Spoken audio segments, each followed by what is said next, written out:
Salut les gars, aujourd'hui on se retrouve pour une vidéo assez spéciale vu qu'on va fêter les 3 ans de la chaîne. Non mais vous vous rendez compte, on est le 10 novembre et ça fait 3 ans que j'ai publié ma première vidéo. 3 ans, genre je trouve ça énorme, enfin bref, je suis trop contente. Et pour l'occasion, comme chaque année, je vais cuisiner quelque chose de sympathique. La première année on s'en rappelle, si vous en rappelez pas, c'est pas grave, c'était un bowl cake, immonde, infâme, rien n'allait dans cette vidéo.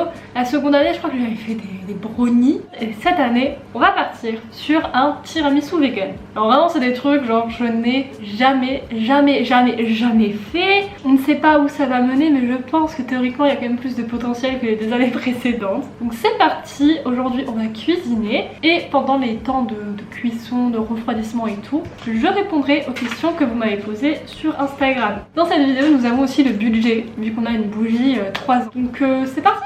Alors, juste ici, il y a tous les ingrédients. De toute façon, je vais vous remettre en barre d'infos les vidéos qui m'ont servi de guide et la liste des ingrédients. Et normalement, il y a juste 2-3 trucs que je vais changer, mais de base, je suis la recette. Donc voilà, vous avez un peu une petite idée là. Et puis il y a mon doigt qui se balade sur l'écran, c'est génial. Ok, alors je vais vous expliquer un peu comment on va procéder niveau cuisine. Parce que vu que c'est un tiramisu vegan, on va pas utiliser les mêmes ingrédients. Bah pas du tout même. Et en fait, la couche qui va remplacer les biscuits, ça sera une génoise. Donc là, je vais faire une génoise vegan. Et en fait, là, c'est assez simple. Genre, en gros, on mélange d'abord les ingrédients secs, donc farine, sel, farine, sel, sucre, enfin bon, ce genre de trucs. Et après, on va rajouter les aliments liquides, donc tout ce qui va être huile, lait et sûrement de l'eau, autre chose. Je sais plus, de l'eau, je crois qu'il faut de l'eau. Après, on mélange ça fait une pâte. Et la pâte, je vais la mettre au frigo, non pas du tout, au four pendant 30 minutes. Et une fois que j'aurai fait ça, je la coupe en deux, je mets le café, je mets la crème et je fais les petites couches comme un tiramisu normal. Voilà, à peu près pour vous situer. Donc là on en est à la première, j'ai l'impression d'être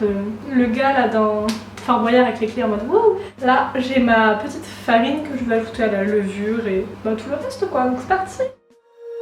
When you feel it's hopeless, when you think that you lost, oh, I will take your hand and we'll rise up from the dust. Oh, here we go, go, go, let us heal and grow. You won't be alone, we're unstoppable. Don't be afraid to show what we're going for. This is what we know. Here we come back to life, we're still breathing. Standing up, everybody's gonna see it. Oh, all you need to know is that we're holding on. Even if we fall, we will rise up and we follow the path that we believe in. No, we're not gonna stop until we reach it. Oh, all you need to know is that we're holding on. We rise up from the dust and claim our throne.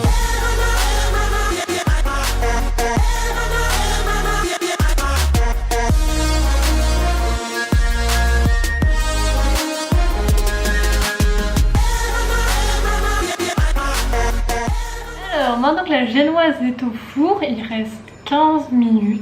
Et je viens d'ailleurs de réaliser, parce que évidemment c'est encore un truc que je n'ai pas pensé, mais parce que c'est un tiramisu, donc déjà il faut le laisser poser 6 heures. Mais je me suis dit bah ça va, 6 heures ça passe parce que vu que je le fais ce midi, c'est-à-dire que ce soir je peux le manger, ça va. Mais ce que j'avais pas compris, c'est que bah il y avait écrit dans la recette qu'il fallait laisser refroidir la génoise pour pouvoir la couper, certes. Mais moi quand il y a écrit laisser refroidir dans ma tête, c'est laisser refroidir 15 minutes. Mais il se peut qu'en fait ça ne soit pas 15 minutes mais plutôt du comptage en heures. Donc c'est vrai qu'au final j'ai vu qu'apparemment pour que ça soit bien froid, il fallait genre 3 heures. 3 heures plus 6 ça fait un peu 9 heures de pause. Moi qui suis une personne impatiente, je commence un petit peu à me dire mais Aude c'était quoi ce show de merde pour faire un gâteau là, c'est quoi ça? Mais bref.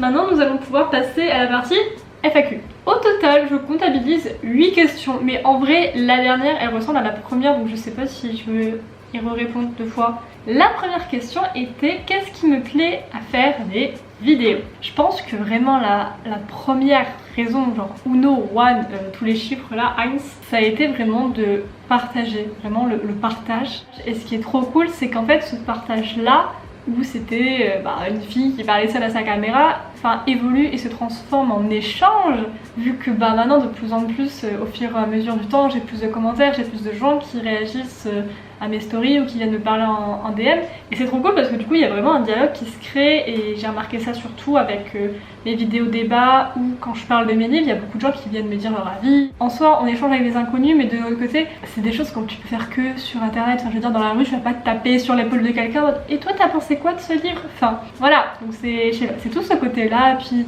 Puis en même temps d'un autre côté ça me laisse des souvenirs de ma vie et moi j'aime trop, enfin des fois je regarde mes petits vlogs d'il y a un an, je suis en mode oh je faisais ça, enfin je trouve ça trop cool. Seconde question, comment a réagi ton entourage face à YouTube? Alors ça c'est une question un petit peu marrante, pas trop mais un peu. En tout cas si on me parle de mon père, j'ai pas vraiment de réaction à proprement parler parce qu'en fait quand je lui ai annoncé, je lui ai juste dit que j'avais une chaîne YouTube mais je lui ai dit je veux pas que tu vois mes vidéos. Voilà, j'avais pas envie de lui donner, je trouvais ça gênant, enfin voilà, genre qu'il y ait plus de 2000 personnes inconnues qui me regardent, ça me va, mais que mes proches, surtout mon père, le voient, ça me gênait. Donc en fait pendant un long moment il avait pas accès à ma chaîne YouTube et dernièrement j'ai appris qu'il était tombé dessus et qu'il regardait mes vidéos, voilà, et... Mais bon voilà, à partir de là j'ai un peu cassé le truc et il a commencé à venir dans mes vidéos et tout, mais en soi j'ai jamais, enfin quand il a commencé à trouver ma chaîne et à voir mes vidéos j'étais pas là, donc sa réaction je ne sais pas, mais bon il a pas l'air d'être il a pas l'air d'être contre, et si on parle on va dire de mon entourage le plus amical, mais tout le monde est super content, les gens ils sont en mode oh trop bien, et quand je fais des vidéos bah ils sont contents d'être dedans, donc voilà quoi, tout se passe bien. Alors la troisième question est comment je me sens par rapport à mon nombre d'abonnés et à mes statistiques. Alors déjà les statistiques, j'en ai à peu près aucune idée. Je trouve ça énorme, enfin je veux dire à l'heure où je vous parle, où on est le 10 novembre, on est quasiment à 3000 personnes, c'est beaucoup, c'est quand même beaucoup de gens. Bah ouais, ça commence à faire un bon petit paquet de gens et des fois j'oublie, enfin des fois, bah tout le temps en fait, je me rends jamais compte qu'il y a autant de gens derrière, et même quand mes vidéos forcément elles font jamais 3000 vues, enfin c'est jamais on va dire l'intégralité des personnes, mais c'est déjà énorme et je trouve ça trop cool.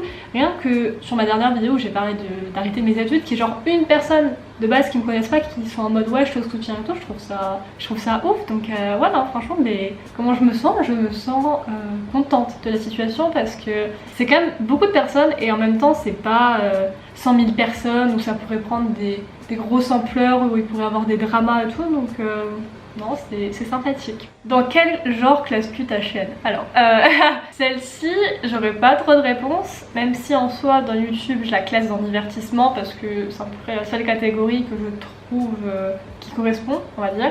Mais de façon générale, je dirais dans diversité.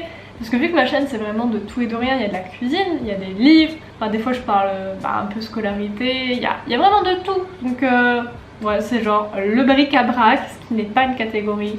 La cinquième question elle me fait rire parce qu'en plus elle n'a aucun rapport avec YouTube, mais quelqu'un me demande comment je maintiens mon niveau en russe et en anglais. Sachez que déjà mon niveau en russe, je pense, n'a jamais existé. Mon niveau en russe s'arrête à savoir l'alphabet, savoir dire je m'appelle Aude, ce qui est très très basique. Voilà, après je connais 2-3 mots, j'ai commencé à apprendre 2-3 trucs, mais vraiment c'est très très très basique, donc vraiment c'est même pas un truc à maintenir quoi, c'est vraiment genre à la base de la base. Et mon niveau en anglais, je cherche pas forcément à faire, enfin c'est pas vraiment comme si j'apprenais une nouvelle langue et que je me disais il faut encore que je fasse des exercices à côté. Pratique plus ou moins au quotidien dans le sens où je lis en anglais. Il y a beaucoup de choses que je fais en anglais, que ce soit les séries, les gens sur YouTube. Des fois j'écris en anglais, des fois je peux parler aussi en anglais par des vocaux, ou enfin dans ce genre de choses. Donc dans ces cas-là je pratique en fait, et quand je lis qu'il y a un mot que je sais pas, voilà, je regarde la définition et j'apprends un nouveau mot. Et ça se fait comme ça. La deuxième question, elle m'a fait rire parce que genre c'est vraiment la question qui, dans le contexte actuel, genre ça ne va pas du tout. Mais on me demande est-ce que je compte déménager à l'étranger prochainement. Alors du coup, bah non, voilà, genre avec le coronavirus et tout, c'est même pas genre un truc qui pourrait me passer en tête. Mais c'est vrai qu'il y avait l'année dernière où je parlais beaucoup de Londres. C'est vrai que c'est un truc que j'ai quand même pas mal réfléchi. Londres c'est vraiment, mais c'est une ville. Mais j'adore, d'ailleurs ça va faire quasiment un an que je suis allée à Londres pour la dernière fois je crois avec mon père pour Noël, et ça commence à faire long, genre ça me manque tellement. Mais c'est vrai que d'y vivre ça serait peut-être autre chose, et j'ai réfléchi par rapport aux conditions climatiques et tout, que c'était peut-être pas la meilleure chose parce que dès qu'il commence à faire gris, moi je perds un peu le moral. Mais c'est vrai que je pense que j'aimerais quand même bien y vivre quelques temps histoire de voir. Après je pense que ça sera sûrement pas définitif ou quoi, et c'est sûrement pas dans un futur proche là, clairement pas vu tout ce qui se passe. Une question par rapport aux livres cette fois-ci. On me demande est-ce que je ferai un tag sur mes livres préférés, classiques, mes coups de cœur, etc. Alors mes livres, faut savoir que bon là du coup j'ai refait un peu ma bibliothèque vu que je suis chez mes parents et j'ai importé mes livres. et j'ai envie d'en parler à tout le monde, tout le temps, de faire des vidéos 10 000 dessus. Mais en fait j'ai l'impression d'avoir déjà présenté mes livres favoris, en fait tout ça j'ai déjà l'impression d'en avoir parlé, donc c'est là que je veux pas faire une vidéo en mode waouh ça c'est mon livre favori, mais j'ai l'impression d'en avoir déjà parlé à travers plusieurs vidéos. Enfin vu que, je sais pas comment dire, mais vu que je fais pas mal de stories, de vidéos etc, et des choses j'ai l'impression que vous êtes au courant. Et des fois je me rends compte que vous êtes peut-être pas si au courant que ça. Peut-être dites-moi en commentaire si une vidéo on va dire sur mes livres favoris ou c'était quoi la question, sur mes classiques ou mes coups de cœur, ça pourrait vous intéresser, parce que moi dans ma tête j'ai peut-être l'impression que tout le monde est au courant de mes livres favoris, Little Woman, ou et peut-être que pas du tout, en fait peut-être que vous ne le savez pas, que vous venez d'arriver sur ma chaîne et voilà, donc dites-le-moi en commentaire. Et si ça vous intéresse, je le ferai avec plaisir, hein, parce que moi parler de mes livres c'est bon, ouais, je le fais gratuitement du matin au soir. Je sais pas pourquoi j'ai pris un accent pour dire ça.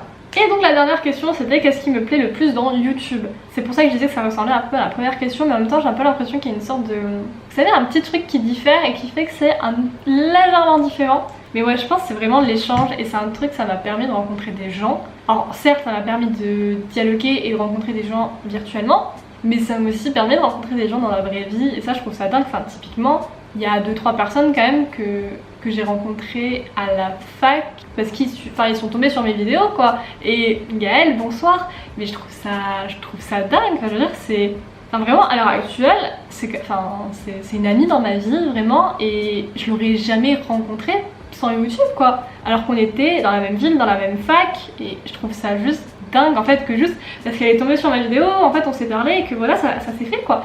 Et je trouve ça trop bien. Franchement je trouve que ça ouvre trop des opportunités grave cool. Et même si bon voilà, à mon stade je suis pas en mode wouhou, j'ai eu un voyage gratuit à New York. Enfin je sais pas, rien que le fait de pouvoir échanger et tout, je trouve ça trop cool. Enfin je sais pas, ça anime mes journées, c'est trop bien. Maintenant il reste 5 minutes avant que la génoise soit prête. Je croise les doigts.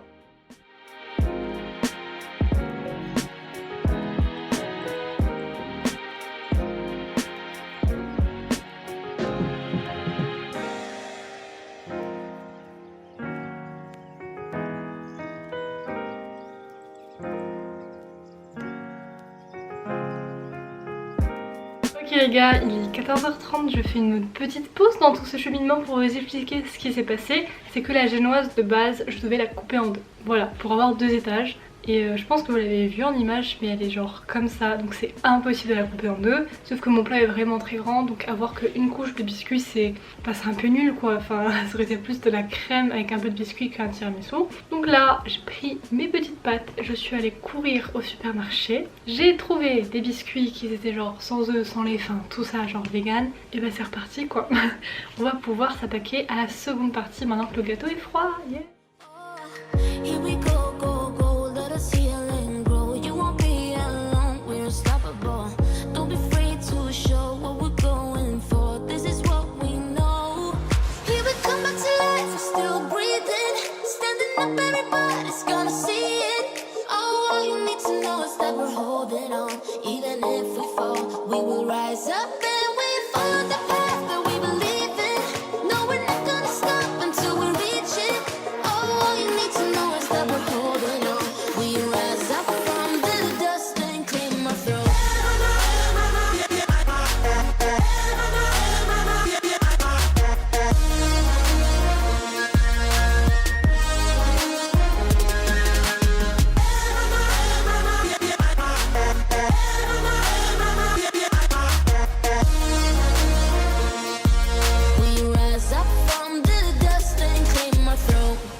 C'est vrai là. Ça filme là. Bah fais voir. Ça se voit qu'elle est rafistolée ou pas? Je sais pas, j'ai pas mes lunettes. Ça se voit pas sur l'écran. Ah, ok. Tu vas avoir un accident. Oh. Franchement, il faut y aller. Mais c'est bon, je salue ma putain de brique. Yes.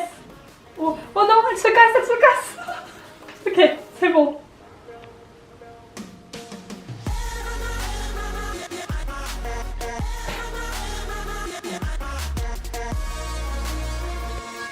Je vais me faire le gâteau.